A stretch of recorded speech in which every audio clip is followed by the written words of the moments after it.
Campina Grande, sexta-feira, 11 de julho. Espero que você continue com seu coração aberto e receptivo para ouvir mais uma vez Deus falar ao seu coração. Você está no canal certo, na hora exata para ouvir Deus falar à sua vida e a toda a sua família. Dentro de instantes, estaremos ouvindo o pastor Levi Porto de Moraes e também o cantor Luiz de Carvalho, de saudosa memória, interpretando a música Glória a Deus, Glória a Deus. Por tudo você deve render graças a Deus. Pelo sol que brilha, pelo dia que vai se embora, pelas estrelas, pela alegria de você ter uma família, filhos, ter constituído um lar, pelas crianças, pelas flores, enfim, em tudo dai graças. É isso que nos diz a palavra de Deus. E, portanto, eu quero deixá-los agora com esta belíssima música para a alegria de todos nós. Glória a Deus. Luiz de Carvalho. Glória a Deus, glória a Deus, glória a Deus.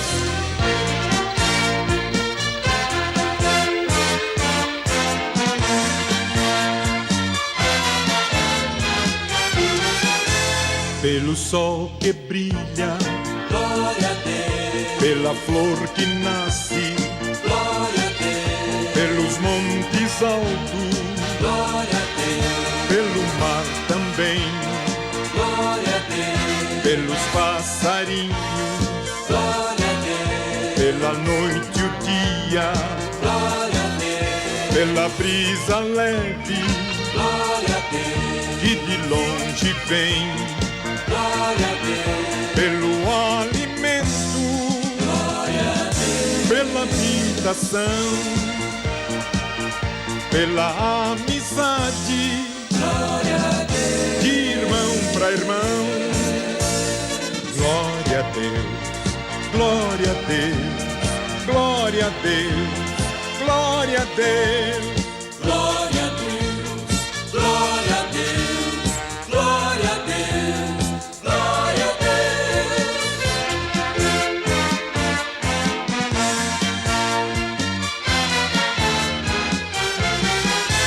Por esses meninos, glória a Deus. Por essas meninas, glória a Deus. Pela juventude, glória a Deus. Pelos anciões, glória a Deus. pela pátria salva, glória a Deus. pela liberdade, glória a Deus. e pelos que vivem, glória a Deus. em outras nações, glória a Deus. pela caridade, glória a Deus. que alguém produz,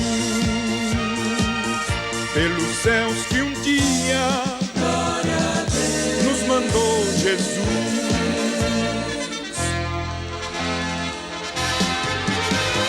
Glória a Deus, glória a Deus, glória a Deus, glória a Deus. Glória a Deus, glória a Deus, glória a Deus, glória a Deus. Glória a Deus, glória a Deus, glória a Deus, glória a Deus.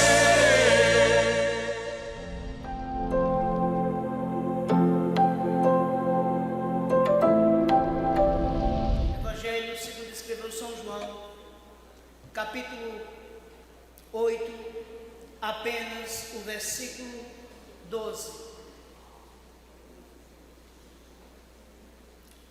Evangelho segundo escreveu São João, capítulo 8, versículo 12.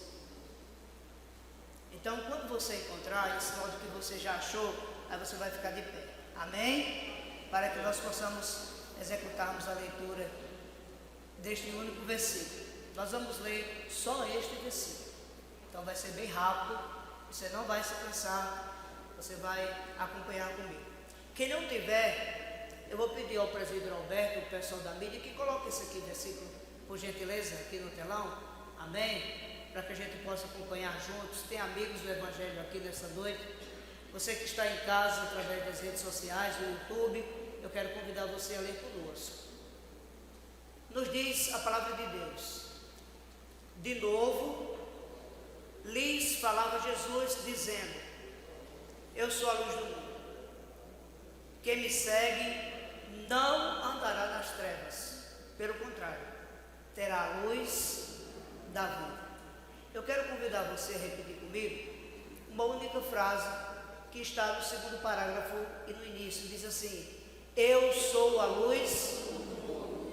Vamos dizer mais uma vez: eu sou a luz do mundo. Baixe sua cabeça, vamos orar pela porção lida da palavra. Senhor, a Ti a nossa gratidão, porque a Tua palavra é viva, eficaz, e ela traz para os nossos corações nada além mais daquilo que está guardado no Teu coração.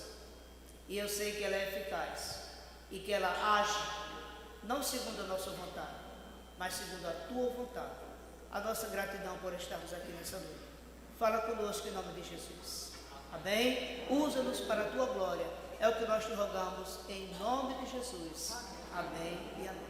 Pode sentar, queridos. Você deve estar olhando para o telão aqui. Você deve estar vendo uma torre com uma luz. E o tema da nossa mensagem, o farol. No século XVII, alguns séculos atrás, Portugal dominava o nosso país. Nós éramos colônias de Portugal.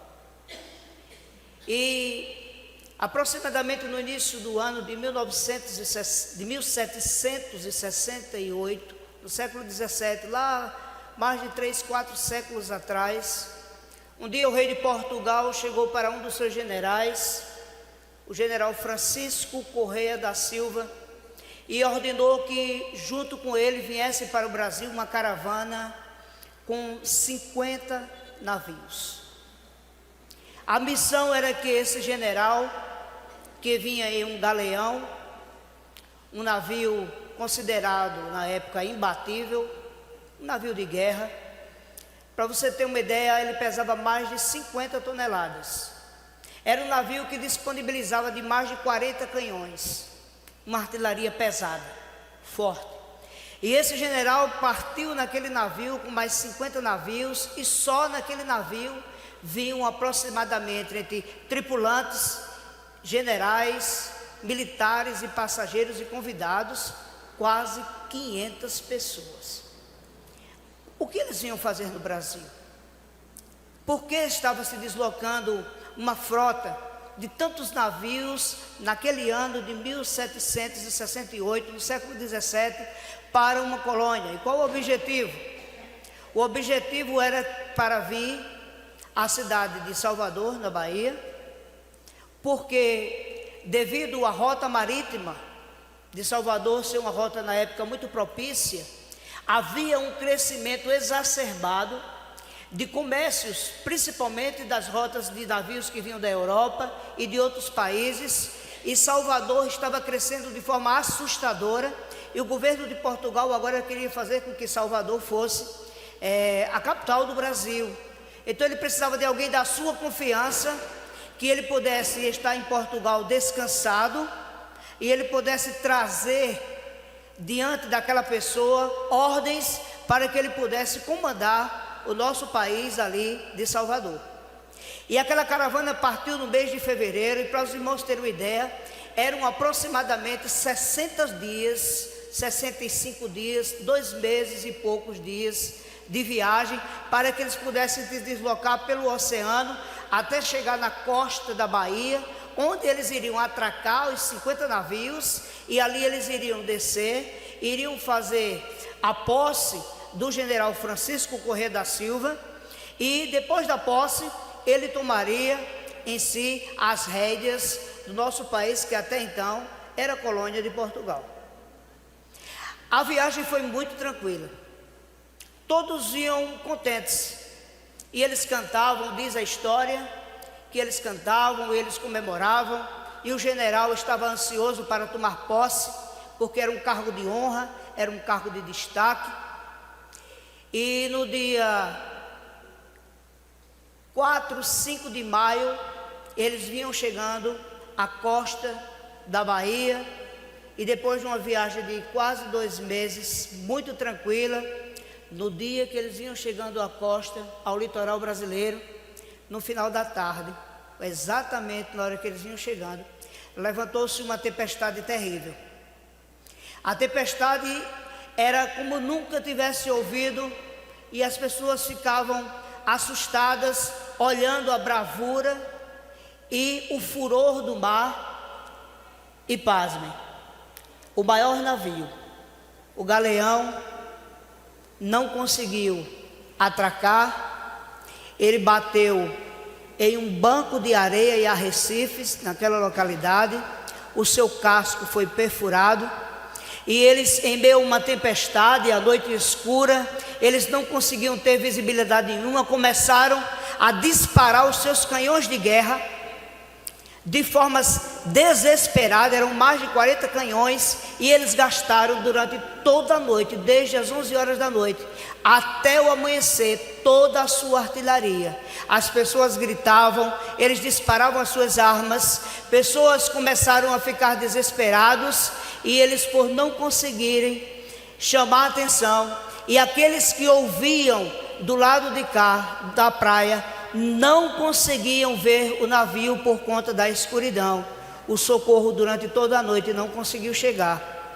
E conta-se a história, e isso é um fato real, que quando amanheceu o dia, não se encontrava mais o Galeão, porque ele tinha naufragado.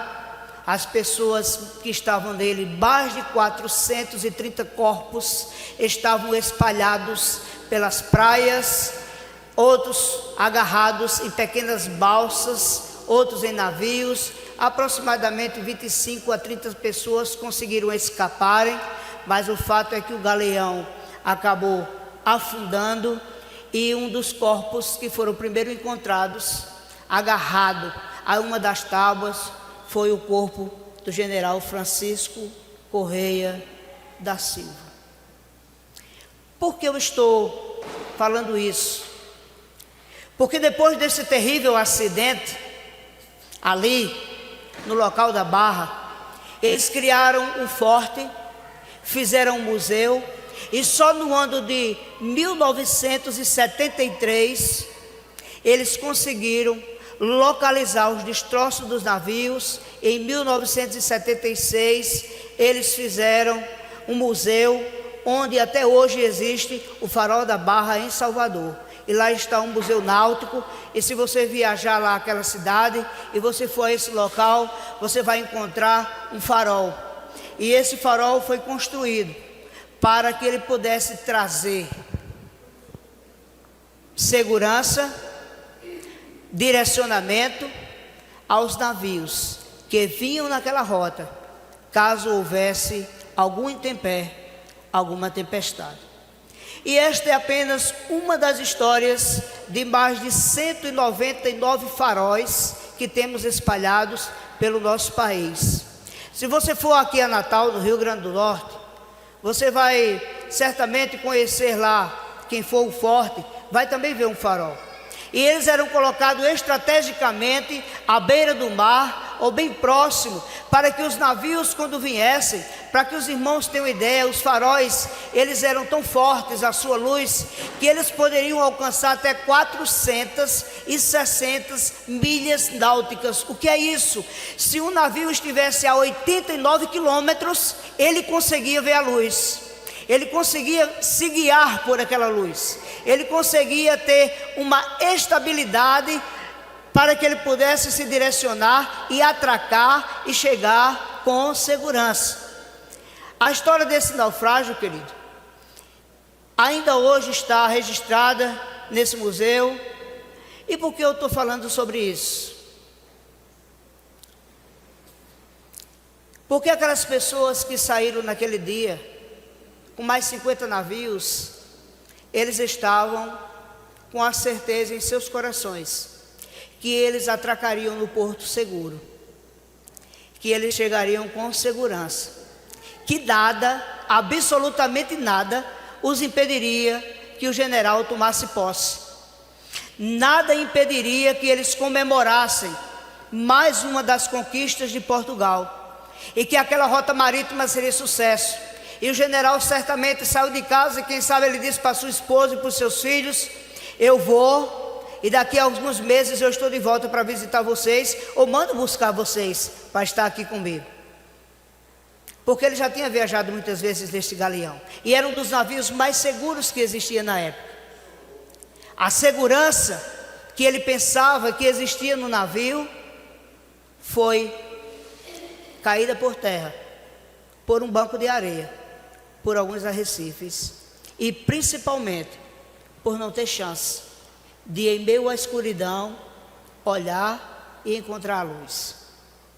Jesus, certa vez, pregando aos seus discípulos, ele disse assim: eu sou a luz do mundo, e quem me segue não andará em trevas.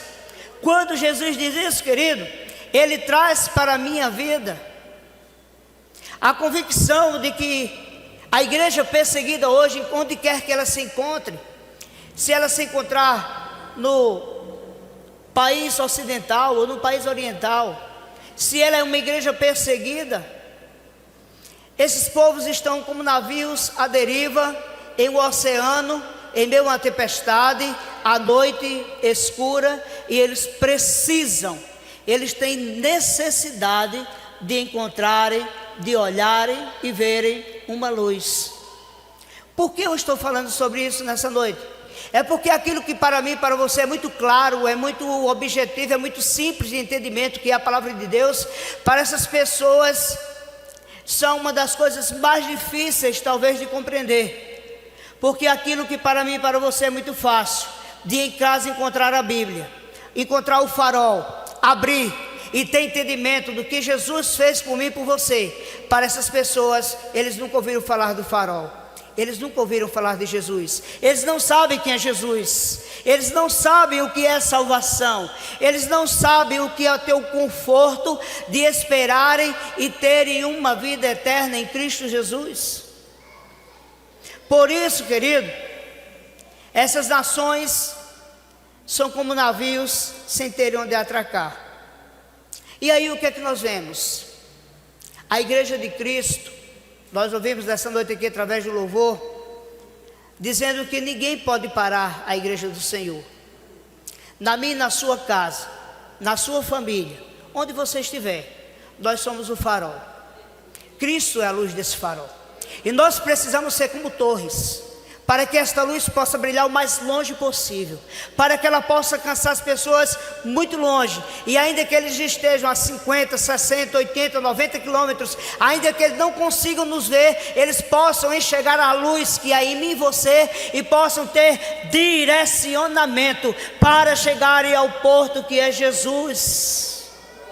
A igreja perseguida só é perseguida porque ela faz a diferença onde ela se encontra. Preste atenção, se eu e você estivermos em um local, no nosso emprego, na faculdade, em casa, com nossos vizinhos, ou até mesmo entre estranhos, e nós formos iguais àquelas pessoas, se nós estamos juntos e somos semelhantes, nada nos diferenciará, nada haverá de diferente entre nós, então não haverá motivo para perseguições. Ninguém persegue quem acha que o outro é mais forte. Quando alguém vai perseguir é porque olha para o outro e diz: existe nele fraquezas, e eu vou persegui-lo, eu vou alcançar, eu vou destruí-lo. Sabe, irmãos, a perseguição é a atuação de uma ou mais pessoas que seguem uma outra de modo reiterado e contínuo, acossando, fustigando. Por que nós somos perseguidos? O que nós entendemos por perseguir? E por que somos perseguidos? O que há em mim e em você que gera no inimigo o despertamento para nos perseguir? É interessante que eu fico pensando qual o objetivo da perseguição. Eu estava meditando essa semana e eu escrevi, eu disse: olha, quem é o nosso perseguidor? É o diabo? Você vai dizer: sim, pastor. É a sociedade? Há perseguição em meio à sociedade cultural? São os governos? Ou será que o nosso maior perseguidor é o pecado que existe dentro de mim e dentro de você, em nossos corações? E eu analisando e falando sobre as perseguições, eu comecei a analisar algumas coisas que, desde a minha tenridade, eu comecei a observar que está havendo uma mudança dentro do contexto daquilo que nós chamamos de igreja de Cristo, de sociedade de povo de Deus. Eu não sei se você já prestou atenção, eu tenho 52 anos, se você é da minha época, ou mais para trás um pouquinho, você vai observar que o contexto cultural e a cultura que nós vivíamos há 30, 40 anos atrás, não é a mesma cultura que nós vivemos hoje. Os conceitos de família que nós tínhamos há 20, 30 anos atrás, não é o mesmo conceito de família que nós temos hoje. As regras culturais que nós temos para definição do que é o indivíduo enquanto ser social, não é a mesma regra que vale para hoje em dia.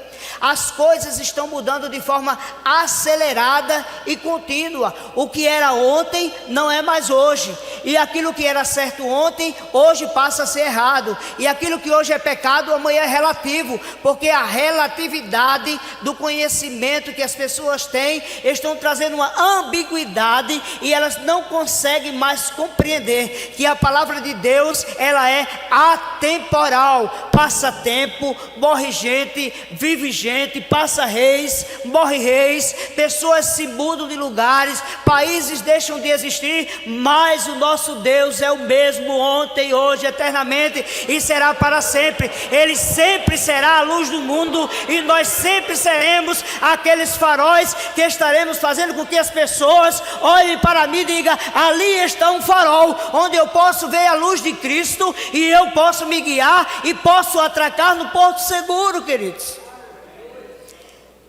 E por que, queridos, que nós estamos vivendo tempos difíceis? É porque uma das coisas que mais está me fazendo temer desses últimos dias não é apenas a questão da janela 1040, não. Nós ouvimos muito falar dos países perseguidos, e eu quero abrir aqui um espaço em meio a essa preleção para que você entenda comigo. Se você olhar para o mapa mundial, você vai ver uma janela 10x40 de latitude, onde ali estão 68 países. Mas nós não temos apenas 68 países no mundo, mas ali estão os 68 países onde a perseguição é mais forte, é mais ferrenha, onde os seus guias não conseguem deixar com que o evangelho seja pregado, né? Então o que é que nós vemos hoje? É que o inimigo, ele está tentando, em qualquer que seja o país, quer seja no Brasil, na Bolívia, no Paraguai, no Uruguai, na janela 1040, uma das estratégias que o diabo tem usado para trazer a perca, para difundir o evangelho do reino dele e tirar o evangelho de Deus da evidência, é a enfraquecer e fragmentar as famílias. Olhe para trás. Como era que você tratava o seu pai há 30 anos atrás? Ah, pastor, mas eu não tenho 30 anos. Então como é que você chama seu pai hoje? Como é que você honra a sua mãe hoje? Os filhos, as famílias estão sendo fragmentadas dentro dos seus próprios lares. E uma família fragmentada é uma família fraca. Uma família que é fragmentada é uma família que não tem crescimento. Enfraquecer, fragmentar, as famílias da terra estão sendo assoladas, sem distinção de cor, de raça, de credo, de conceito social, de cultura, ou se tem condições financeiras ou não. O inimigo, ele não está procurando saber quem é você, nem quem é o seu título. Ele quer destruir a sua família, ele quer destruir a sua vida. Ele levanta tempestades e ele espera que você olhe para um lado e para o outro, e tal qual aquelas pessoas que estavam naquele navio não consiga enxergar o farol para que você não se salve e ele possa levar você junto com ele. E qual é o objetivo? Eu não sei se você diz: olha, pastor, mas a igreja evangélica está crescendo muito. Eu não sei se o senhor vê, mas existe um crescimento muito grande demográfico.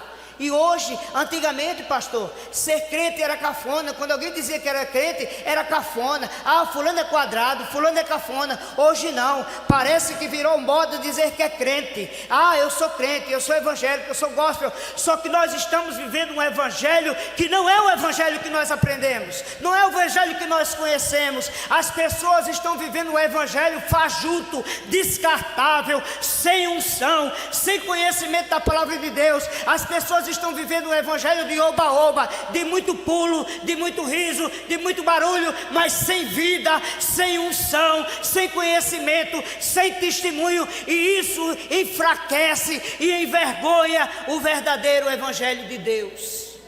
As igrejas estão grandes e abarrotadas, não cabem os templos estão crescendo e tudo se está abarrotando. Nós ouvimos um hino agora que dizia: eu queria ser e eu queria ver os leões e as pessoas enfrentando por amor a Cristo. Hoje em dia se morre por amor a qualquer cantor gospel e se cita-se mais nas suas preleções pastores e pessoas que têm renomes do que o próprio nome do Senhor Jesus Cristo.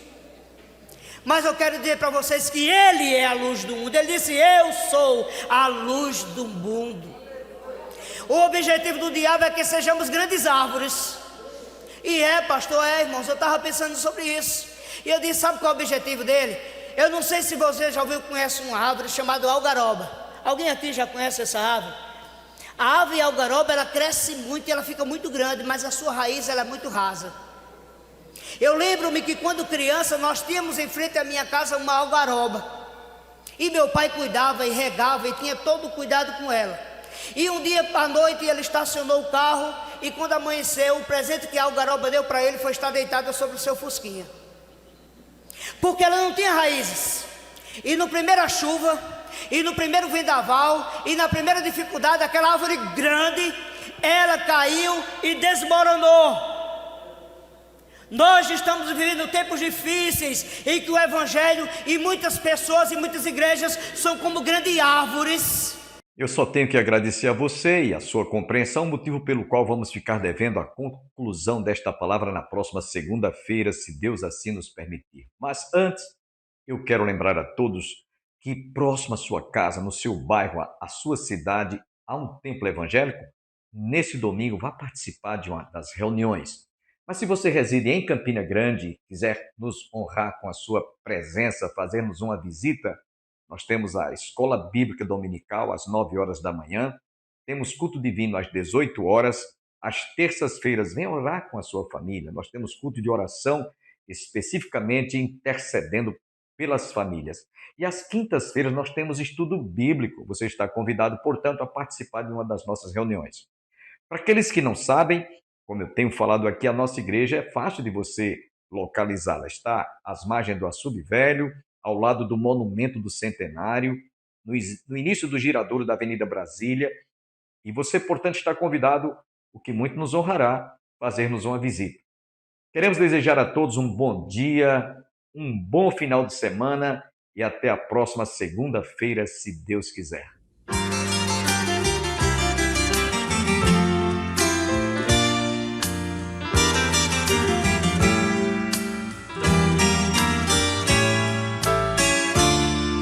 Nas noites silenciosas, no perfume de rosas, eu vejo teu poder, Senhor. No céu estrelado, no dia ensolarado, eu vejo teu poder, Senhor. Na expressão da verdade, na forma de humildade, eu vejo teu poder, Senhor. No alívio da dor e num gesto de amor, eu vejo teu poder, Senhor. Eu vejo teu poder, Senhor. Eu vejo teu poder, Senhor. Na ave a voar, no bramido do mar, eu vejo teu poder, Senhor.